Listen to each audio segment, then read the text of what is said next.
అందరికీ నమస్కారం. నా పేరు డాక్టర్ భీమిరెడ్డి అంజన్ రెడ్డి. ఈరోజు గ్రామ వార్డు సచివాలయ ఉద్యోగ సంఘాల జేఏసీ అధ్యక్షుడిగా ఎంపిక కాబడ్డాను. మనందరికీ తెలుసు, గ్రామ వార్డు సచివాలయ వ్యవస్థ అన్నది గత 5.5 సంవత్సరంగా ఈ రాష్ట్రంలో ప్రారంభించి భారతదేశంలోని పలు రాష్ట్రాలకు ఆదర్శప్రాయంగా నిలవడమే కాకుండా ఐక్యరాజ్య సమితి దృష్టిని సైతం ఆకర్షించగలిగింది గ్రామ వార్డు సచివాలయ వ్యవస్థ. పలు రాష్ట్రాల్లో ఇక్కడ చూసి అక్కడ కూడా గ్రామ వార్డు సచివాలయ వ్యవస్థను ఎస్టాబ్లిష్ చేయాలని చాలా ప్రభుత్వాలు నిర్ణయం తీసుకుంటున్నాయి. ఈ క్రమంలో గత 5.5 సంవత్సరంగా గ్రామ వార్డు సచివాలయ ఉద్యోగులు ఎన్నో సమస్యలను ఎదుర్కొంటున్నారు. అయితే ఆ సమస్యలను కొన్ని పరిష్కరించుకోగలిగాం, ఇంకా చాలా విషయాలు అపరిష్కృతంగానే మిగిలిపోయాయి. అంతేకాకుండా ఈ గ్రామ వార్డు సచివాలయ వ్యవస్థలో ఆయా శాఖలకు సంబంధించినటువంటి ఎన్నో ఉద్యోగ సంఘాలు కూడా ఏర్పాటు చేసుకున్నారు. అయితే యూనిక్గా ఉన్నటువంటి గ్రామ వార్డు సచివాలయ వ్యవస్థలో ఉన్నటువంటి ఇబ్బందులు, గ్రామ వార్డు సచివాలయ ఉద్యోగులు ఎదుర్కొంటున్న ఇబ్బందులను పరిష్కరించుకోవాలి అంటే అందరూ ఒక తాటిపైకి రావాలి, ఒక సమైక్యంగా ఐకమత్యంగా మనందరం కూడా వీటి సాధనకు కృషి చేయాలని నిర్ణయించిన క్రమంలో అన్ని ఉద్యోగ సంఘాలతో సమావేశం ఏర్పాటు చేయడమైనది. మొన్న 26వ తేదీ జనవరి 26వ తేదీ ఆదివారం నాడు ఒక సమావేశం ఏర్పాటు చేయడమైనది. ఈరోజు తుది సమావేశాన్ని ఏర్పాటు చేసి ఒక జేఏసీని నిర్మించుకోవడం జరిగింది. ఎందుకంటే డిపార్ట్మెంట్ల వైజ్గా ఉన్నటువంటి సమస్యలు పరిష్కృతం అవుతున్నప్పటికీ ఈ వ్యవస్థలో ఉన్నటువంటి ఎన్నో ఇబ్బందులను పరిష్కరించుకోవాలంటే ఐకమత్యం అవసరమని భావించాం. చూసాం, గత 5.5 సంవత్సరాలుగా ఎన్నో చోట్ల గ్రామ వార్డు సచివాలయ ఉద్యోగుల పట్ల భౌతిక దాడులు జరిగాయి. కొంతమంది ఆత్మహత్య చేసుకొని మరణించారు. ప్రభుత్వ ఉద్యోగులు ఆత్మహత్య చేసుకోవడం ఎక్కడా చూసి ఉండరు, కానీ ఇది కూడా ఇక్కడ ఈ వ్యవస్థలో జరిగింది. ఎందుకు కారణం? సచివాలయ ఉద్యోగులు రిక్రూట్మెంట్ చేసింది ఒక డిపార్ట్మెంటు, వర్క్ ఎగ్జిక్యూట్ చేసినది ఒక డిపార్ట్మెంటు, శాలరీస్ ఇస్తున్నది ఒక డిపార్ట్మెంటు. ఒక్కరోజు సెలవు కావాలి, ఆరోగ్యం బాగలేదు, లేదా అమ్మ నాన్నకు ఆరోగ్యం బాగలేదు, పిల్లలకు ఆరోగ్యం బాగలేదు, ఆసుపత్రికి తీసుకెళ్లాలన్నా కూడా ఒక్కరోజు సెలవు కావాలంటే 4-5 అధికారులను బ్రతిమలాడాల్సిన పరిస్థితులు ఏర్పడుతున్నాయి. ఇటువంటి క్రమంలో వీటన్నిటికీ పరిష్కారం కనుక్కోవాలి. అసలు ఏ శాఖకు సంబంధించిన వారో గ్రామ వార్డు సచివాలయ ఉద్యోగులు తేల్చుకోవాలి అంటే మనందరం ఐకమత్యంగా ఉండాలని చెప్పి ఉన్నటువంటి సమస్యలను రాష్ట్ర ప్రభుత్వ పెద్దల దృష్టికి తీసుకెళ్లి పరిష్కరించుకోవాలంటే ఐకమత్యంగా ఉండాలని చెప్పి నిర్ణయించి ఈరోజు జేఏసీ ఏర్పాటు చేయడం జరిగింది. ఈ జేఏసీలో ఈ రోజున 26 గ్రామ వార్డు సచివాలయ ఉద్యోగులకు సంబంధించినటువంటి అసోసియేషన్లు తరలి వచ్చారు. వారందరి యొక్క ఆమోదంతో ఈ రోజున ఈ గ్రామ వార్డు సచివాలయ ఎంప్లాయీస్ జేఏసీని సమర్థవంతంగా ఏర్పాటు చేసుకోగలిగాం. ఇటీవల రాష్ట్ర ప్రభుత్వం గ్రామ వార్డు సచివాలయ వ్యవస్థలో రేషనలైజేషన్ చేయాలని పూనుకున్నది. అసలు రేషనలైజేషన్ చేసే క్రమంలో రేషనలైజేషన్లో ఉన్నటువంటి విధి విధానాలు ఏంటి, క్షేత్రస్థాయిలో ఉన్న ఏ సమస్యలను పరిష్కరించుకోవడం కోసం ఏ విధంగా దీన్ని సమర్థవంతంగా చేయడం కోసం చేస్తున్నారు రేషనలైజేషన్, అది ఈ రోజు వరకు కూడా ఎవరికి క్లారిటీ లేదు. ప్రభుత్వం రేషనలైజేషన్ ప్రక్రియను చేసేటప్పుడు దయచేసి గ్రామ వార్డు సచివాలయ ఉద్యోగుల యొక్క అభిప్రాయాలను కూడా పరిగణలోకి తీసుకొని రేషనలైజేషన్ ప్రక్రియ విషయంలో ముందుకు పోవాలి. ఏదైనా ప్రభుత్వం తీసుకున్న నిర్ణయం అది అటు ఉద్యోగులకు ఇటు ప్రభుత్వానికి మరొక వైపు ప్రజలకు అందరికీ సమర్థవంతంగా సేవలు అందించే విధంగా ఉండాలి. కానీ కేవలం ఉద్యోగులను ఇబ్బంది సమస్యలను పరిగణలోకి తీసుకోకుండా ఒకే ధోరణిలో ఈ రేషనలైజేషన్ ప్రక్రియ చేపడితే అది ఉద్యోగులకు మంచిది కాదు, ప్రభుత్వానికి మంచిది కాదు, ప్రజలకు కూడా మంచిది కాదు. మేమందరం కూడా గ్రామ వార్డు సచివాలయ ఉద్యోగులందరం కూడా ప్రభుత్వంలో భాగమే, ప్రభుత్వానికి విధేయులమే. అయితే మేము ఎదుర్కొంటున్న సమస్యలను పరిష్కరించలేకపోతే, మేము ప్రజలకు మరింత సేవలు అందించడానికి మీరందరూ ఉపయోగపడకపోతే దానివల్ల జరగాల్సిన లాభానికంటే నష్టమే ఎక్కువ జరుగుతుంది. మరి ఈ రేషనలైజేషన్ ప్రక్రియలో విధి విధానాలు ఏంటి? మల్టీపర్పస్ ఫంక్షనరీస్ అన్నారు, టెక్నికల్ ఫంక్షనరీస్ అన్నారు, అదేవిధంగా యాస్పిరేషనల్ ఫంక్షనరీస్ అంటున్నారు, ఉద్యోగుల సర్దుబాటు అంటున్నారు. మరి ఈ క్రమంలో ఉద్యోగులు ఎదుర్కోబోయే సమస్యలు కూడా చాలా ఉన్నాయి. వాటిని గ్రామ వార్డు సచివాలయ ఉద్యోగ సంఘాల నుంచి అభిప్రాయాలను తీసుకొని మా యొక్క ఆలోచనలు, క్షేత్రస్థాయిలో ఉన్నటువంటి వాస్తవ పరిస్థితులను పరిగణలోకి తీసుకొని ఈ రేషనలైజేషన్ ప్రక్రియను చేపట్టాలి తప్ప ఒంటెద్దు పోకడితో దయచేసి చేయవద్దు, ఉద్యోగులకు ఇబ్బంది కలిగించవద్దని ఈ రాష్ట్ర ప్రభుత్వాన్ని రిక్వెస్ట్ చేస్తున్నాం. అదేవిధంగా మనం చూసాం, కేవలం 2 సంవత్సరాల కాలం పాటు ప్రొబేషన్ ఉన్నప్పటికీ 9 నెలల ఆలస్యంగా ప్రొబేషన్ డిక్లేర్ చేశారు. కరోనా లాంటి విపత్కర పరిస్థితుల్లో కేవలం 15,000 రూపాయలతో ఆ రోజు లక్షల జీతాలు తీసుకున్న ఉన్నతాధికారులు ఇల్లు దాటుకుపోయినప్పటికీ కూడా గ్రామ వార్డు సచివాలయ ఉద్యోగులు కరోనా సమయంలో ప్రజలకు సేవలు అందించడంలో ఎంతో ధీటుగా ముందుకెళ్లారు. అప్పుడు యావత్ ప్రపంచం మొత్తం మన రాష్ట్రం వైపు చూసింది. అదేవిధంగా రావాల్సిన నోషనల్ ఇంక్రిమెంట్స్ కానీ ఇవ్వట్లేదు. ఇక్కడంతా కూడా చదువుకున్న వాళ్ళు వెల్ క్వాలిఫైడ్ పీపుల్ ఈ సిస్టంలోకి వచ్చారు. కాబట్టి వారికి దయచేసి జూనియర్ అసిస్టెంట్ పే స్కేల్ ఇవ్వాలని, అరియర్స్ ఇవ్వాలని, నోషనల్ ఇంక్రిమెంట్స్ ఇవ్వాలని ఈ రాష్ట్ర ప్రభుత్వాన్ని కోరుతున్నాం. మరీ ముఖ్యంగా విషయం చాలా కాలం నుంచి అటు ఆ ప్రభుత్వమైనా ఇటు ఈ ప్రభుత్వానైనా రిక్వెస్ట్ చేస్తున్నది జాబ్ సాట్ కోసం. ఎవరు ఉద్యోగం ఇచ్చారో ఏం పని చేస్తున్నారో తెలియని పరిస్థితి. ఒకేసారి పలువురు అధికారులు అజమాయిషీ చలాయిస్తూ నా పని చేయాలంటే నా పని చేయాలనుకున్నప్పుడు ఏ పని చేయాలో దిక్కు దోచని పరిస్థితుల్లో గ్రామ వార్డు సచివాలయ ఉద్యోగులు ఉన్నారు. కాబట్టి ఏ శాఖకు సంబంధించిన ఉద్యోగికి క్లియర్ జాబ్ చార్ట్నిచ్చి నీ పని ఇది, నువ్వు ఇది చేయాలి అని చెప్పి చేయించుకోవాలి తప్ప ఈ విధంగా అందరు సీనియర్ ఉద్యోగులు పై అధికారులు ఒత్తిడి చేసి చేయడం వల్ల తీవ్ర మనోవేదనకు గ్రామ వార్డు సచివాలయ ఉద్యోగులు గురి అవుతున్నారు. కాబట్టి ప్రతి గ్రామ వార్డు సచివాలయ ఉద్యోగులకు క్లియర్ జాబ్ చార్ట్ ఉండాలనేది మా యొక్క విన్నపం. అదేవిధంగా లైన్ డిపార్ట్మెంట్స్ ఇన్ని శాఖలు ఉన్నాయి. కొంతమంది అంటున్నారు గ్రామ వార్డు సచివాలయ ఉద్యోగుల్ని ఇంతమందికి ఎందుకు రిక్రూట్మెంట్ చేశారని. ఒక్క విషయాన్ని గుర్తుంచుకోవాలి, క్షేత్రస్థాయిలో చేయడానికి చాలా పని ఉంది. కానీ గ్రామ వార్డు సచివాలయ ఉద్యోగులతో ఏ విధంగా పని చేయించుకోవాలో ఈ రాష్ట్ర ప్రభుత్వాలు పునఃసమీక్షించుకోవాల్సినటువంటి అవసరం ఉంది. ఆ విధంగా చేయలేకపోతే ఇంతమంది మ్యాన్ పవర్ని నిర్విరామంగా మీరు ఈ ఊరిని అనవసరంగా పెట్టుకున్న వాళ్ళు అవుతారు. దానికోసమనే లైన్ డిపార్ట్మెంట్కి హ్యాండ్ ఓవర్ చేయగలిగితే సమర్థవంతంగా పనులు చేయగలుగుతారు, వాళ్ళు టాస్క్ ఇవ్వగలుగుతారు, ఎంతవరకు చేశారనేది వాళ్ళు ఎగ్జిక్యూట్ చేసుకోగలుగుతారు, తదుపరి పనులకు ఆదేశించగలుగుతారు, ప్రజానికానికి మరింత నాణ్యమైన సేవలు అందించడానికి అవకాశం ఉంటుంది. ఇంకా మరీ దారుణమైన పరిస్థితి ఏంటంటే 5.5 సంవత్సరం గడుస్తున్నా చాలా డిపార్ట్మెంట్స్కి వారికి సంబంధించిన సర్వీస్ రూల్స్ లేవు, ప్రమోషన్ ఛానల్ లేదు. అసలు ఈ ఉద్యోగంలో ఎన్ని రోజులు ఉండాలి, ఎన్ని ఇబ్బందులు పడాలి, భవిష్యత్తు ఉంటుందా లేదా అనేది కూడా చాలా మంది గ్రామ వార్డు సచివాలయ ఉద్యోగులు ఆందోళన కలిగి ఉన్నారు. కాబట్టి దయచేసి వాళ్ళందరికీ కూడా సర్వీస్ లేని వాడికి వెంటనే సర్వీస్ రూల్స్ ప్రకటించాలి, ప్రమోషన్ ఛానల్స్ ప్రకటించాలి. అంతేకాకుండా గ్రామ వార్డు సచివాలయ వ్యవస్థలో ఇంతమంది ఉద్యోగులను ఈ రాష్ట్ర ప్రభుత్వం భావించినప్పుడు పై అధికారులు పైన ఉన్నటువంటి వారు ఎంతో మంది రిటైర్డ్ అవుతున్నారు, చాలా ఖాళీలు ఉన్నాయి. వీళ్ళని ఆయా శాఖలకు ప్రమోషన్లు ఇచ్చి వాళ్ళందరినీ కూడా కరెక్ట్గా ఉపయోగించుకోవాలని ఈ రాష్ట్ర ప్రభుత్వాన్ని కోరుతున్నాం. మరి ముఖ్యంగా ట్రాన్స్ఫర్స్. ఈ గ్రామ వార్డు సచివాలయ వ్యవస్థలో ట్రాన్స్ఫర్స్ అంటే 1 అడుగు ముందుకి 4 అడుగులు వెనక్కి అన్నట్లు ఉంది. చాలా చోట్ల ట్రాన్స్ఫర్స్ కావాలని, ఇంటర్ డిస్ట్రిక్ట్ ట్రాన్స్ఫర్స్ కావాలని ఎన్నోసార్లు రాష్ట్ర ప్రభుత్వాలకు విన్నవించాం. కానీ అందరికీ ట్రాన్స్ఫర్స్ అవుతాయి, గ్రామ వార్డు సచివాలయ ఉద్యోగులు మాత్రం బదిలీలు జరగడం లేదు. ఆ రోజు సింగిల్ సెటిల్మెంట్గా ఏ డిస్ట్రిక్ట్ వాళ్ళని లోకల్ డిస్ట్రిక్ట్ పంపిస్తాము, ఇంటర్ డిస్ట్రిక్ట్ ట్రాన్స్ఫర్స్ ఇస్తామని ప్రకటించినప్పుడు కూడా అది కొంతవరకే అయింది, పరిపూర్ణంగా అవ్వలేదు. కాబట్టి ఈ రాష్ట్ర ప్రభుత్వాన్ని మేము రిక్వెస్ట్ చేస్తున్నాం, అందరికీ కూడా బదిలీల అవకాశం కల్పించాలి వారి సొంత జిల్లాలకు. ఎందుకంటే భార్య ఒక చోట, భర్త ఒక చోట, తల్లులు ఒక చోట, పిల్లలు ఒక చోట, అమ్మ నాన్న ఒక చోట, పిల్లలు ఒక చోట ఇబ్బంది పడుతూ ఉన్నారు. ఒక్కసారిగా ఆయా జిల్లాల్లో ఉన్నటువంటి వేకెన్సీస్ అన్నింటికీ పరిగణలోకి తీసుకొని గ్రామ వార్డు సచివాలయ ఉద్యోగులందరికీ బదిలీలు, అదేవిధంగా అంతర్జిల్లాల బదిలీలు కూడా చేపట్టాలని ఈ రాష్ట్ర ప్రభుత్వాన్ని కోరుతూ ఉన్నాం. మరి ముఖ్యంగా ఈరోజు మీకు తెలియచేయడం, భవిష్యత్తులో ఈ సమస్యలన్నిటికీ పరిష్కారం ప్రభుత్వాలు చేయాలని, ఆ విధంగా పెద్దలను కలుస్తాం, రిక్వెస్ట్ చేస్తాం, అన్ని చేస్తాం. అప్పటికీ కూడా ఈ రాష్ట్ర ప్రభుత్వాలు గ్రామ వార్డు సచివాలయ ఉద్యోగుల విషయంలో చలనం లేకపోతే, ఆశించినటువంటి స్థాయిలో లేకపోతే తదుపరి కార్యాచరణను కూడా త్వరలోనే ప్రకటిస్తామని కూడా ఈ విధంగా రాష్ట్ర ప్రభుత్వాలకు తెలియజేస్తున్నాం. ఈరోజు ఏర్పడినటువంటి జేఏసీ కమిటీలో చైర్మన్గా భీమిరెడ్డి అంజన్ రెడ్డి అని నేను, అదేవిధంగా సెక్రటరీ జనరల్గా కూన వెంకట సత్యనారాయణ, ట్రెజరర్గా మురళి, వైస్ చైర్మన్గా మహాలక్ష్మి, మధులత, అరుణకుమారి, ఆర్గనైజింగ్ సెక్రటరీగా గుడి నాగరాజు, కిషోర్, పబ్లిసిటీ సెక్రటరీగా మర్యాదాస్, అశ్వర్త, వీరితో పాటు మరికొంతమంది సభ్యులను కూడా ఈరోజు జేఏసీలో మెంబర్స్గా తీసుకోవడం జరిగింది. ఈరోజు ఏర్పాటు చేసినటువంటి ఈ జేఏసీ ఎందుకంటే ఈ రాష్ట్రంలో 130,000 మంది గ్రామ వార్డు సచివాలయ ఉద్యోగులు ఉన్నారు. వారి సమస్యలు పరిష్కారం కాక దిక్కు చూస్తున్నారు.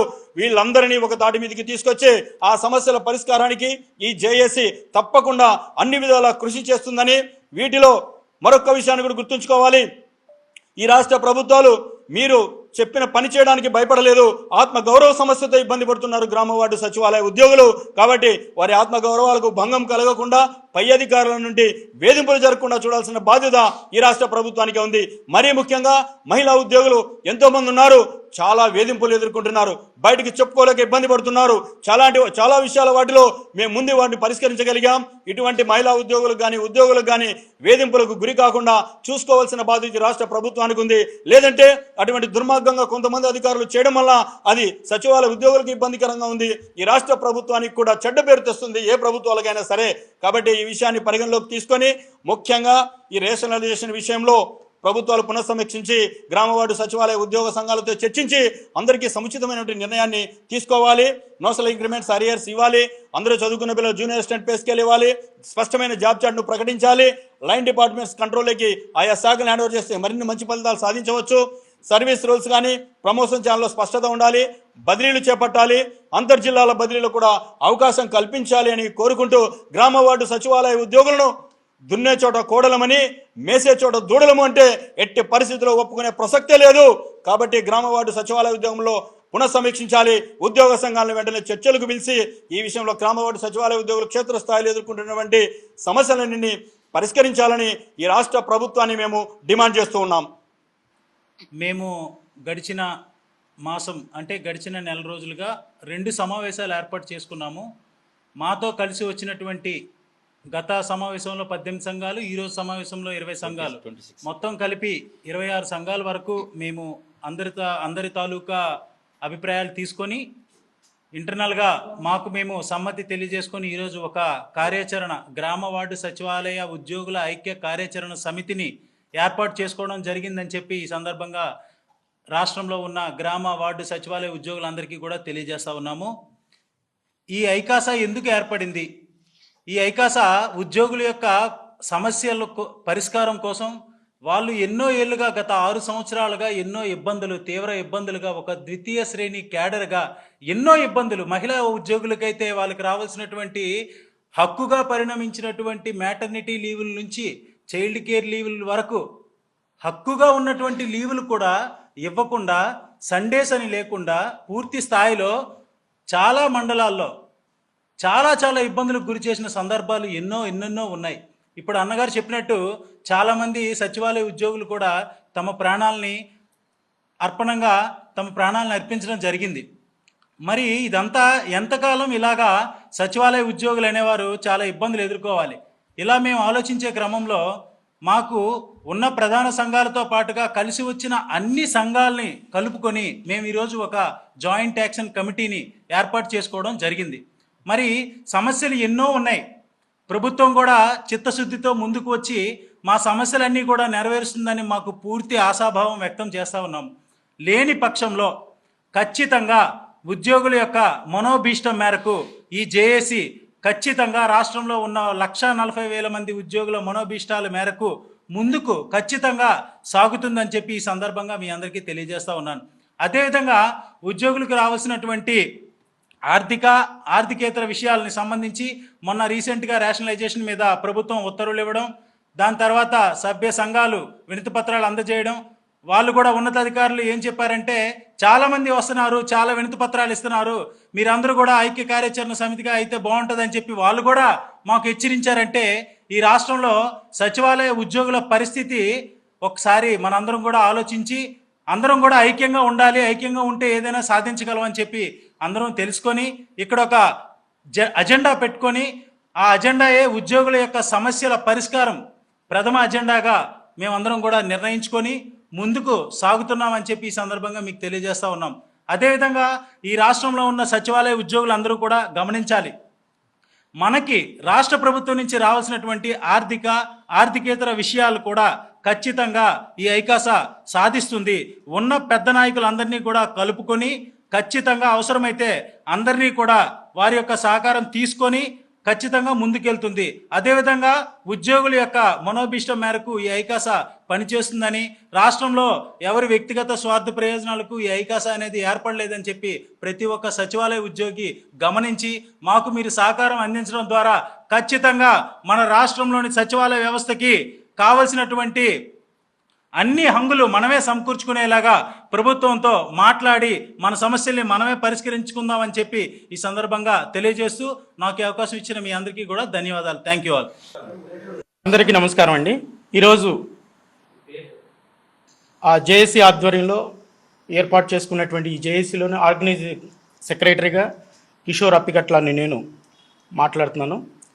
ఈరోజు గ్రామవార్డు సచివాలయ ఉద్యోగస్తుల్లో ఉన్నటువంటి ఎన్నో సమస్యలు, అదే ఉద్యోగపరమైన సమస్యలు, అలాగే మానసికమైన ఒత్తిళ్ళు, అలాగే అనేక సమస్యలతో సతమతమవుతున్నారు. అనేక సార్లు ఈ 5 సంవత్సరాల్లో అనేక సార్లు పై అధికారులకు వినతులు ఇచ్చుకోవడం జరిగింది. అలాగే మంత్రివర్యులకు కూడా ఇవ్వడం జరిగింది. అందరికీ ఇచ్చినప్పటికి కూడా మరి ఏ సమస్య మాకు సాల్వ్ కాలేదు.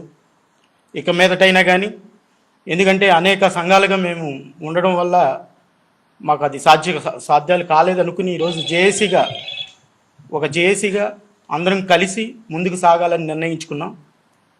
సో మేము ఇప్పుడు కూడా చెప్పదలుచుకుంది ఏంటంటే, జేఏసీగా ముందుకు ఎంతవరకు అంటే ఎంతకైనా కానీ ముందుకు సాగాలని, ప్రతి ఒక్క సచివాలయ ఉద్యోగుల్లో మనోధైర్యాన్ని నింపడానికి, ఆత్మాభిమానాన్ని పెంచడానికి. ఎందుకంటే ఈరోజు హక్కులు ఆటోమేటిక్గా అన్నీ వస్తాయి, కానీ ఆత్మధైర్యం దెబ్బతీసే పరిస్థితులు ఈరోజు గ్రామవార్డు సచివాలయ వ్యవస్థలో ఏర్పడినాయని ప్రతి ఒక్క ఫంక్షనరీస్, అంటే గ్రామవార్డు సచివాలయ ఉద్యోగుల్లో 19 రకాల శాఖలు పనిచేస్తున్నాయి. సో వారందరిలో ఏ ఒక్కరిలో కూడా మేము గొప్ప అనేది లేదు. ప్రతి ఒక్కరిలో వారి యొక్క వేదన అయితే దాగి ఉంది. సో ఆ వేదనని ఎలాగ బయటికి తీయాలి, వాళ్ళని ఎలాగ మనం ముందుకు నడపాలి అనే దాని మీద జేఏసీ అనేక సార్లు చర్చించుకుని, ఎవరెవరిని కలవాలి, పై అధికారులను కలవాలి, ఏం కలవాలి ఏంటో చూసి తర్వాత కార్యాచరణ మేము కొనసాగిస్తాం. అది కూడా మీడియా మిత్రుల సాక్షిగా మళ్ళీ మీకు కలిసి మా కార్యాచరణ ముందు ప్రకటిస్తామని తెలియజేస్తున్నాను. Thank you. అందరికీ నమస్కారం అండి. విచ్చేసిన మీడియా మిత్రులకు, ఇక్కడ నాతోటి ఉద్యోగులకు అందరికీ నమస్కారం. నా పేరు మహాలక్ష్మి సుంకర. నేను మహిళా పోలీస్ వెల్ఫేర్ అసోసియేషన్ 55/2023 ప్రతినిధిగా ఇవాళ జేఏసీ మీటింగ్లో పాల్గొనడం జరిగింది. వరుసగా 2వ సమావేశంలో 26 సంఘాలు పాల్గొని ఎన్నిక కాబడిన జేఏసీ వైస్ చైర్మన్గా ఎన్నిక కాబడ్డామండి.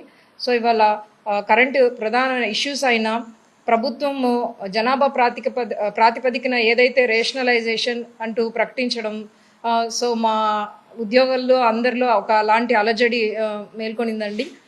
సో అందువల్ల మేము ఇండివిజువల్గా కాకుండా, ఎవరికి వారు అసోసియేషన్స్గా కాకుండా అందరం కలిసి కట్టుగా ఒకే తాటి మీదకి వచ్చి ప్రభుత్వం దగ్గర నుంచి స్పష్టత కోరుచున్నాము.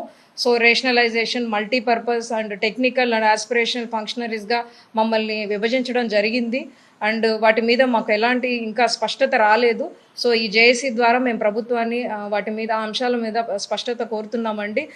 మమ్మల్ని మల్టీపర్పస్గా చేసిన, లేదా మమ్మల్ని రేషనలైజేషన్ ప్రాతిపదికన మా సర్ప్లస్లోకి నెట్టిన, మమ్మల్ని ఏ శాఖల్లో మమ్మల్ని అబ్జర్వ్ చేస్తారు, మెర్జ్ చేస్తారు, అక్కడ మాకు ఏంటి సర్వీస్ రూల్స్ ఏంటి, మా ప్రమోషనల్ ఛానల్ ఏంటి, మా భవిష్యత్ ఏంటనేది ప్రశ్నార్థకంగా మారిపోయిందండి ఇవాళ అందరికీ. సో ఇంత గ్రామవార్డు సచివాలయ ఉద్యోగస్తులందరూ 5 ఏళ్లుగా మేము ఎంతో సర్వీస్ చేశాము. గత ప్రభుత్వం కానీ ఈ ప్రభుత్వం కానీ సర్వీస్ చేయడానికి ఇంకా ముందున్నాం. పెద్ద వాలంటీర్గా కూడా ఇవాళ మేము పిలువబడుతున్నాము. సో ఇంత చేస్తున్నా కూడా మమ్మల్ని విడదీసి మాకు ఏ న్యాయం చేయబోతుందో ప్రభుత్వం స్పష్టత ఇవ్వాల్సిందిగా మేము ఈ జేఏసీ ద్వారా ప్రభుత్వానికి విన్నవించుకుంటున్నామండి. సో నాకు ఈ అవకాశం ఇచ్చిన రిందుకి నాకు థ్యాంక్ యూ.